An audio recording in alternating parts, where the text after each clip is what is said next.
Hey guys, welcome back to my channel, and if you're new here, welcome in general. My name is Jessica Ward King, the StigmaCrusher, and today I want to talk to you a little bit more about how I am preparing to travel. So I talked a little bit in my last video about traveling with bipolar disorder, with mental health in general, mental illness in general, and I wanted to go into a few more specifics about exactly what it is that I am packing in my carry-on. So let's get this thing open and let's have a look at what's inside.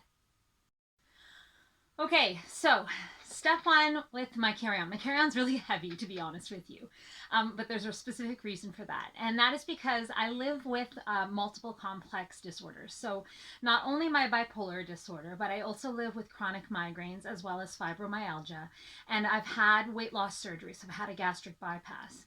So there's a variety of medications and supplements that I have to take on a regular daily basis in order to keep this functioning at least passably. And you definitely don't want to be, 30,000 feet in the air or 30,000 miles away and find that your checked luggage has gone off to some other region of the globe and now all your medications are gone with it.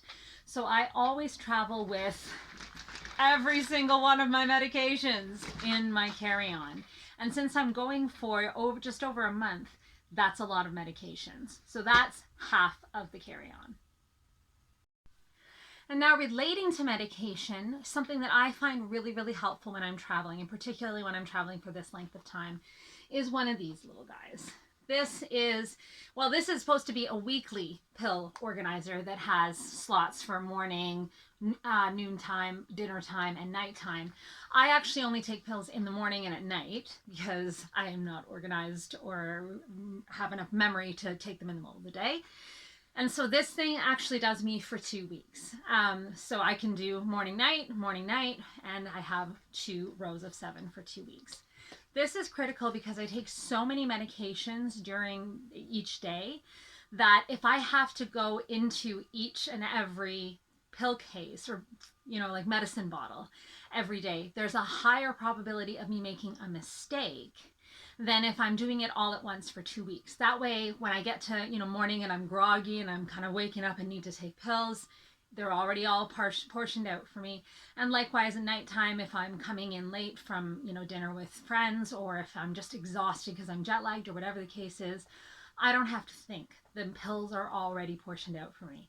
And so because going through security, they often want to see, because I have so many medications and some of them are injectables and whatnot, they often want to see them in their original packaging. So I bring all of the original packaging.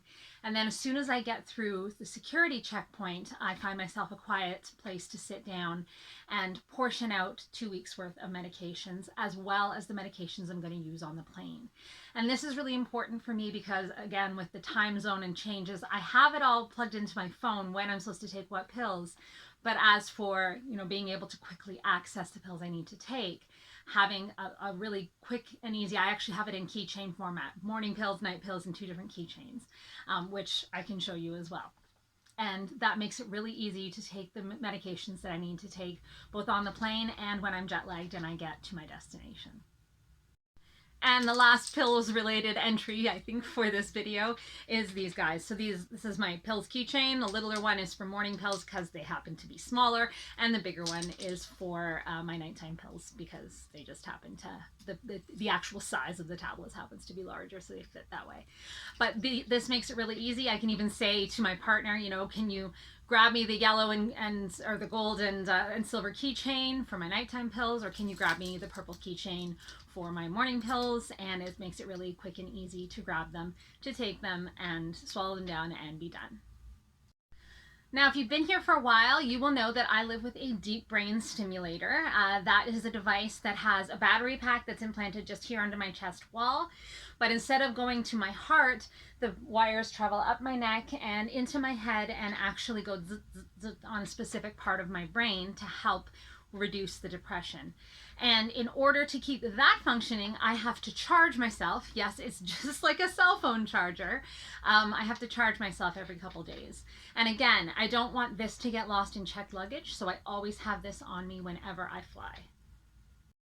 That also means that I can't go through the magnetic metal detectors at the airport. I actually have to go through the uh, the actual like agents at the airport, and they have to pat me down. And so I have a special card that's actually contained in here that I can take out and show them, and it has it in a variety of languages what my device is and that I need to be patted down.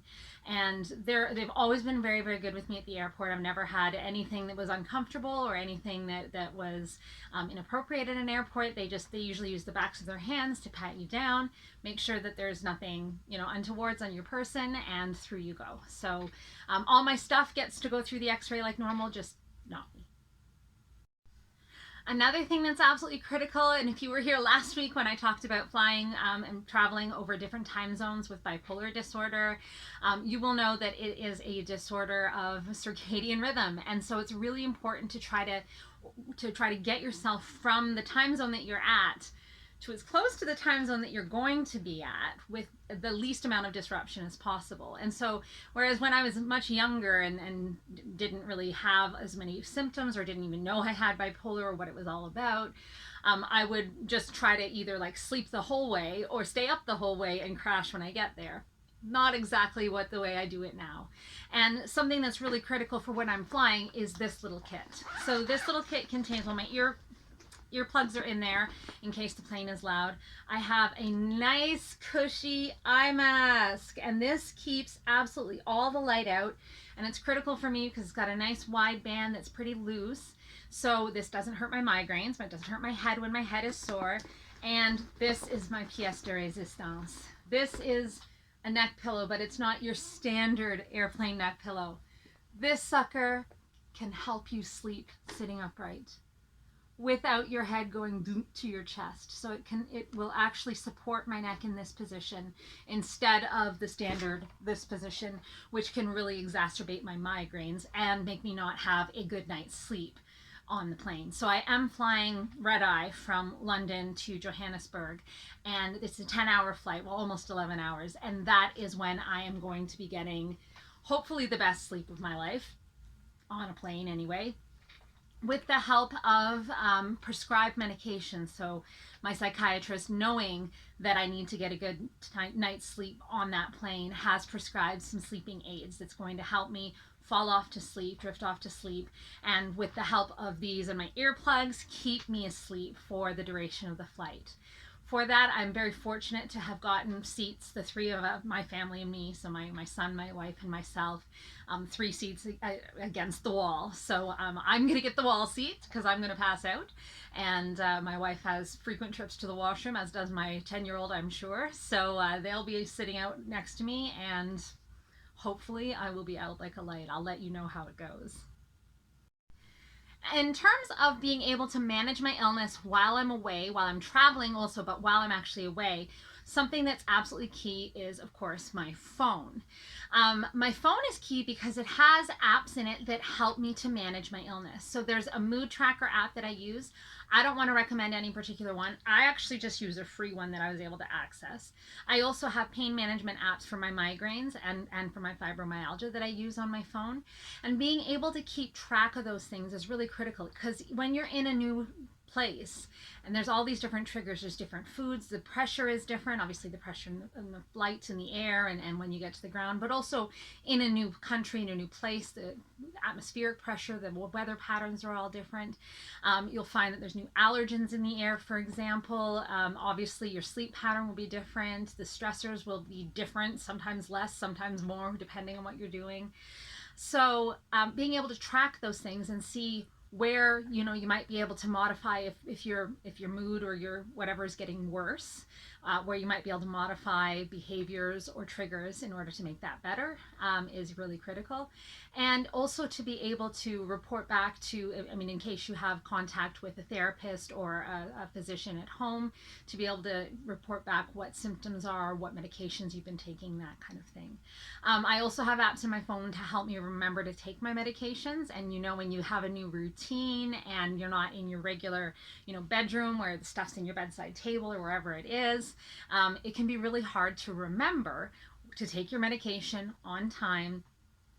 And getting off schedule for anything, but particularly for medication, is really not a great idea for me, but for anyone struggling with mental illness. So having your apps that you usually use, this is one way to keep things a little bit more routine than what they normally would have been if you were just on holiday free ranging with nothing to remind you. Other things in your app, in your phone that can be really helpful are communication with friends and family. So using web-based instead of telephone-based apps to communicate with friends and family, like Messenger, Instagram, or like any of those different things that you can use, Zoom or Skype or Teams or whatever. Those kinds of things can really help you connect with the folks back home, can also help you connect with your care team. So I know, for example, for myself, I have access to my care team, my specialist healthcare team, via internet-based communication devices, so that if something's going horribly wrong, I can communicate and say, I need help, I need, what can I do, what can I change. So having that communication to fall back on can be critical, but also just being able to contact your normal people, your normal support systems, your friends and family, can be really crucial. Also critical is time zone changes. So you can have on here, I've got all the time zones that I'm going to be changing through and going to, so I'll know what time it is, where I came from, and where I'm going to. So that helps me to adjust medication times. It helps me to adjust sleeping and eating times so that I can hopefully adjust as quickly as possible. And of course, you'll have access to things that make your life more stress-free when you are vacationing, like online banking, but also like GPS services, that kind of thing. Something I do recommend is getting a throwaway SIM card wherever you're going, so you can make local calls, call taxi cab companies, call the restaurant you want to go to, that kind of thing. But having a phone for me is something that really helps me stay calm, helps me take care of my wellness, and helps me take care of my illness as well while I'm away. Now the things that more support my mental wellness while I'm gone. And if my wellness is supported while I'm away, then I'm better able to attend to my mental illness needs as well. So one of the key ones for me would be music, and being able to, while I'm on the plane, but also when I get there, being able to access those calming playlists that I have that allow me to get to sleep more easily, to drown out noise if there's noise in a hotel room, or if there's noise in a shared homing situation. So I'm going to be staying with family, and there's going to be young ones, and there's going to be younger people that are maybe up partying a little bit and all that kind of stuff. So being able to close out the noise and listen to something that I find calming and I find familiar is really important to me. Having some of that me time, whether it's by a pool on a beach, or whether it's just in a hotel room, or again, when staying in a family situation, just before bed or while you're having your morning coffee, having something good to read, something that's not on a screen, for me is critical, because that blue light can really trick your brain into thinking that it's daylight when it's not. And again, the circadian rhythm thing comes into play, right? For me, I haven't read this yet. Orson Scott Card, my favorite author, I have to say. And this is the End to the Ender sextet. So there's 6 books there now that this one is belonging to. So this is in a good series. It's my favorite author, as I mentioned. It's my favorite genre, and I'm really looking forward to reading this. So this is going to be a real treat that I'm actually going to almost have to ration out. So I really recommend finding something you're passionate about. I have books with me, like, for example, this one, that are kind of more like research-based, more work-based, cerebral. Having something that is just a good read is something I highly recommend, because you'll look forward to it. It's almost like watching TV, right? For me, also having my journal to write in. I do love writing. I am a writer. And so having a place to record my thoughts that I can take with me, that I can just slip little things like, tickets that we went to, the concert that we went to, or the matchbook that we got. Does anyone give out matchbooks anymore? Anyway, you know what I mean. Those little mementos, to be able to stick it in there, and just to be able to record my thoughts, my feelings. If anything is going wrong, like if I'm finding my mental health is slipping a little bit, I can use this to record what's going on in my own words and talk about that with my therapist, either while I'm away or when I get back. But also just to be able to write stories, write poetry, whatever I want to write. I have that. And of course, I have a coloring book. A friend of mine, hey Zach, got me into coloring, suggesting it would be a great way to kind of relax, center myself, just do something, let my mind wander. And of course, you know I'm a Star Trek fan, of course, and so I got myself a Star Trek coloring book. And it's not the complex lines that you've seen in some of the adult coloring books where it's like the geometric patterns and whatnot. It's not that kind. It's really lighthearted fun, something I can do with my son, something I can do on my own on the plane and in the hotel room, wherever I am. So this is also something I'm looking forward to. You can see my childish grin here. And so having these things that are calming, that are getting you away from the screens, that are getting you away from the stress maybe of planning what you're doing in your vacation, that can just help to calm and center you, I find these things really, really helpful. And so that's why I always carry them with me in my carry-on, because I'm doing a lot of like long flights and long layovers in airports, and so having some stuff on hand that I'm looking forward to doing and that I can do calmly, and with just put maybe some earphones in and just calmly color, maybe with my son there, are things that I'm really looking forward to doing. So it makes the traveling a little bit more bearable when you have stuff you're actually looking forward to getting into while you're traveling, and it makes it a little bit more special as well.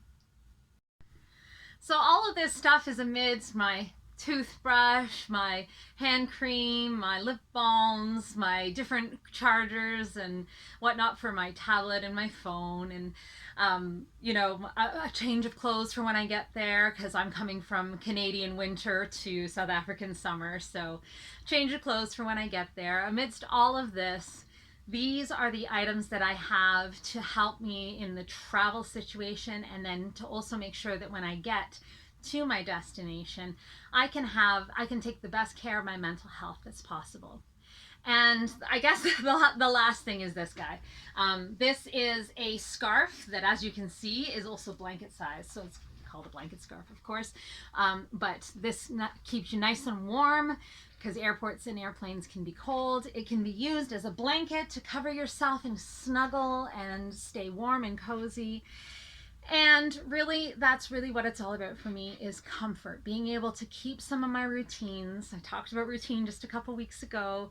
Being able to keep some of my comforts, creature comforts are really important when you're traveling.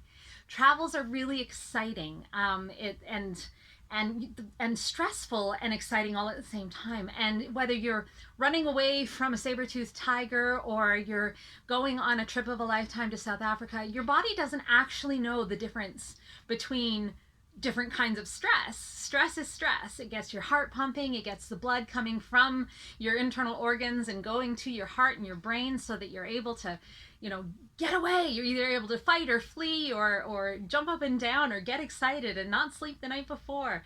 All of those things, they're all symptoms of the same thing, and that's stress. Whether it's eustress or distress, the body doesn't really care. So being able to keep some of those calming routines is really important while you're traveling. Remembering to take care of, and this is more for me, it's more for, I'm gonna watch this back on the plane on the way there and be like, yes, Jessica, this is true. It's more about making sure that I'm healthy to do the things that I want to do, rather than staying up late, eating foods that I shouldn't be eating, drinking alcohol that I can't drink at all, doing things that are not good for my mental health are not going to allow me to enjoy my trip.